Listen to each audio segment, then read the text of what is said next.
สบายดีทุกคนมื้อนี้เฮาสิพาทุกคนมาเบิ่งบรรยากาศน้ำตกตาดฟ้านที่เมืองปากซองแขวงจำปาสักมื้อนี้ได้มีโอกาสมาขับรถลินที่เมืองปากซองก็เลยว่าถือโอกาสได้แวะลินเบิ่งน้ำตกตาดฟ้านและบรรยากาศข้างในสิเป็นแนวใดเฮามาเบิ่งนํกันเลยทุกคนหลังจากขับรถมาฮอดแล้วเฮาก็ได้ซื้อปีเพื่อสิเข้าชมเบิ่งตาดฟ้านเนาะทุกคนก็คือบอกได้เลยว่าตาดฟ้านเป็นหนึ่งในแหล่งท่องเที่ยวที่ว่ามีชื่อเสียงที่สุดในเขตภาคใต้เนาะก็คือเมืองปากซองแขวงจำปาสักนั่นเองมื้อนี้เฮาได้ออกมา2คนกับหมู่เนาะโดยการขับรถจักรเพื่อชมวิวบรรยากาศเขตเมืองปากซองเนาะเพราะว่าเมืองปากซองเป็นหนึ่งในเมืองที่ว่ามีอากาศเย็นและก็อากาศดีที่สุดเลยทุกคนทุกครั้งที่ว่าได้มาเมืองปากซองก็รู้สึกว่าสบายใจและก็รู้สึกสดชื่นทุกคนเพราะว่าอากาศดีหลายและก็อากาศเย็นแห้งทุกคน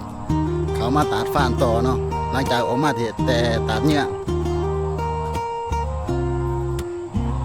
บรรยากาศโฮมเย็นเป็นเย็นเลย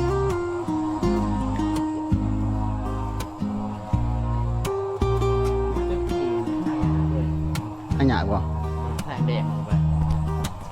หยาบ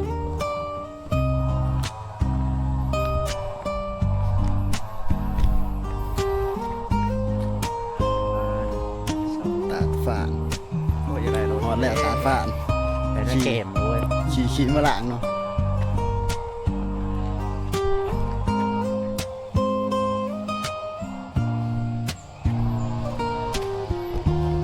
จัดเบิ้ง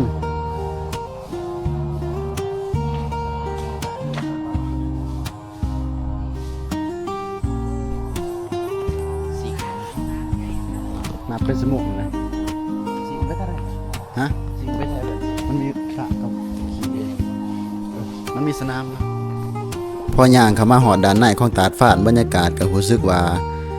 สงบและก็สบายหูสบายตาเนาะทุกคนเนาะก็คือตอนนี้เฮากำลังย่างไปเบิ่งบอลที่ว่าเขาขี่สลิงหรือว่าบอลเขาขี่ซิปไลน์และก็เป็นจุดชมวิวของตาดฟ้านเลยก็ว่าได้ทุกคนบอลที่เฮาจะไปเบิ่งน้ำตกตาดฟ้านเนาะแล้วก็ไปนั่งชมวิวเบิ่งทิวทัศน์ธรรมศาสตร์เขียวงามเลยทุกคนบรรยากาศแบบรู้สึกว่าสดชื่นในจิตในใจแล้วก็สดชื่นในหูในตาเนาะทุกคนเนาะเสียครับปีขาว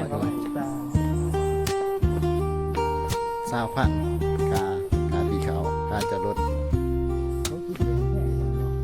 ก็20,000เนาะ น้ำกระตุกหนึ่งเท่าไหร่ 15 ห้าออกนั่นนะ อาหารกาแฟอาหารห้องพักจุดแคมปิ้ง ผมไม่มีวัดเนาะโอกาสเนาะหรือว่าอย่า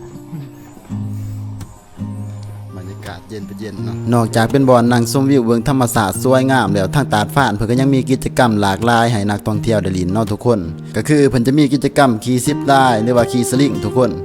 แล้วก็ขี่เรือลองแกงทุกคน แต่ว่าขี่เรือลองแกงเพิ่นจะเปิดให้เฉพาะแต่ว่าช่วงยามฝนเนาะเพราะว่าช่วงยามแล้งมันน้ำบ่ทันหลายทุกคน โดยแต่ละกิจกรรมเพิ่นก็สิมีไกด์หรือว่าพนักงานรับความผิดชอบเพื่อเซฟตี้ความปลอดภัยของเฮาเนาะทุกคนสูงขนาดเนาะเนี่ยลงไปวินหัวเลย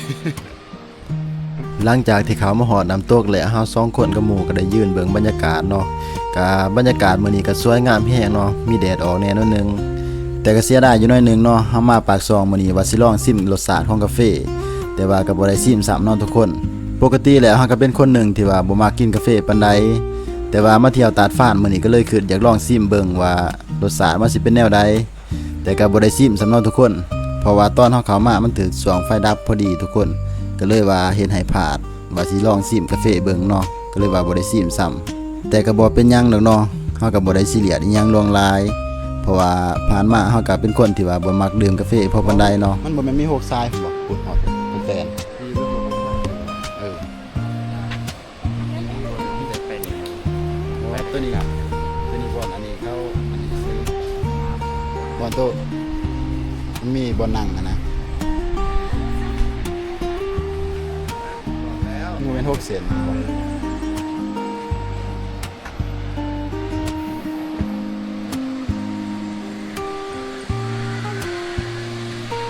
ปแล้ว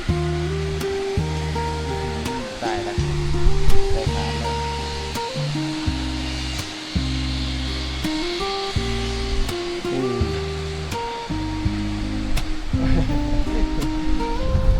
หวาดเสียว จะสิลองขี่สลิงมาจากเส้น ไว้น้ำเนี่ยลงซื่อๆนี่ยังเสียวเพราะแห้งนะย้อนขี่สลิ เอาคนป่ามาหลอกป่าให้กูพญาเอาตอนนั้นเลย ออกจากสวนมันมาอยู่สวนกาแฟอีกเนาะ แห้งหนัก ออกจาก ออกจากสวนมันมาอยู่สวนกาแฟนี่บวิดป่าลีเนาะวาสนานี่บวิดป่าเนาะ อยู่นี่มันเย็นแบบเย็นสบาย ไปแต่คุณ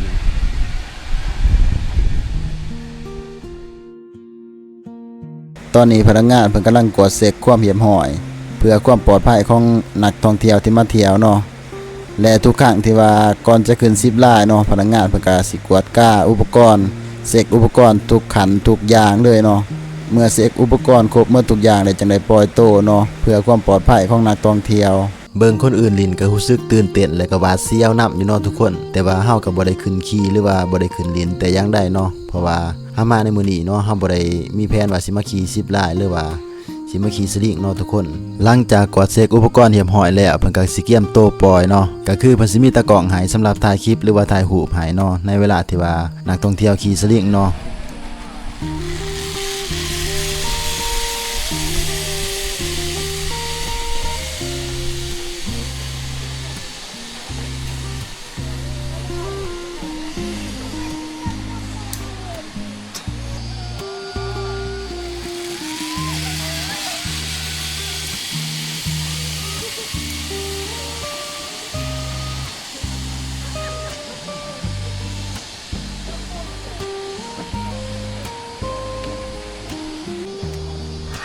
เบิ่งเขาขี่สลิงเนี่ยโคตรเสียวนํเขาเนาะ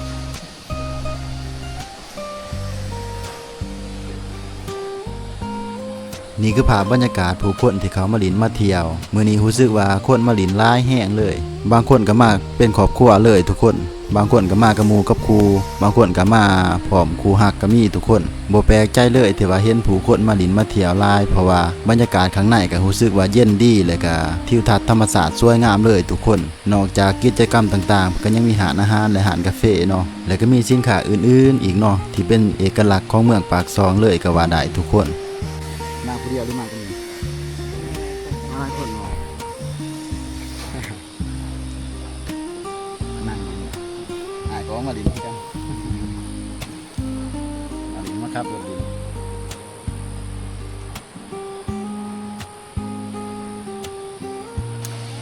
บรรยากาศโคตรดีเลยทุกคนอยู่ตาดฟ้านเนาะตาดฟ้านรีสอร์ทมานั่งเบิ่งเขาขี่สลิงขี่10ลายบรรยากาศอากาศดีลายเนาะทุกคนเนาะอากาศเย็นลายถูบ่าวทาแต้งวะเนี่ย น้องสายมาจากทาแต้งมาหลินคือกันเนาะทางด้านในของตาดฟ้านเพิ่นก็สิมีอาหารเนาะและก็อาหารคาเฟ่และก็สิมีสินค้าอื่นๆอีกหลากหลายทุกคนโดยเฉพาะก็แม่นสินค้าที่เป็นเอกลักษณ์ของเมืองปากซองนั่นก็คือกาแฟเนาะทุกคนเนาะและก็สิมีมากมายหลากหลายชนิดเลย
หลังจากที่ย่างเลาะเบิ่งบรรยากาศแล้วเนาะตอนนี้ก็ได้เวลาเดินทางกลับเนาะจากตาดฟ้าน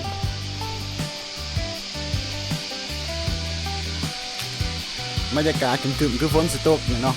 อากาศเย็นดีอยู่มาแวะเบิ่งเขาหลิน10ลาย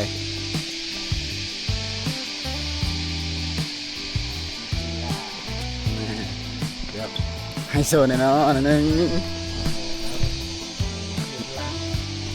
แว หลายไปโต แวเบิ่งเขาขี่สลิงเนาะ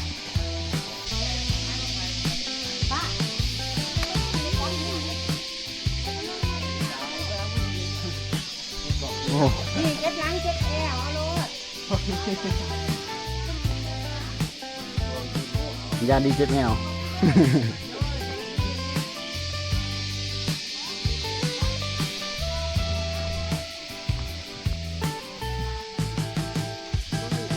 เป็นแมคคาเรเดียม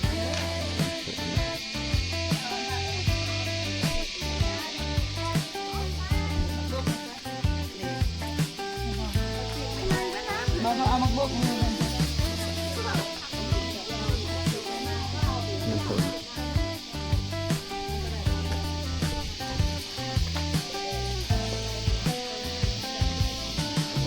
เจ็บไป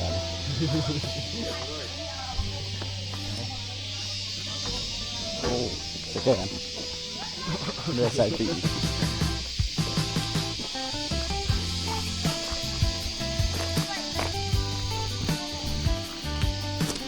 หลายเวลากลับบ้านนะเนาะ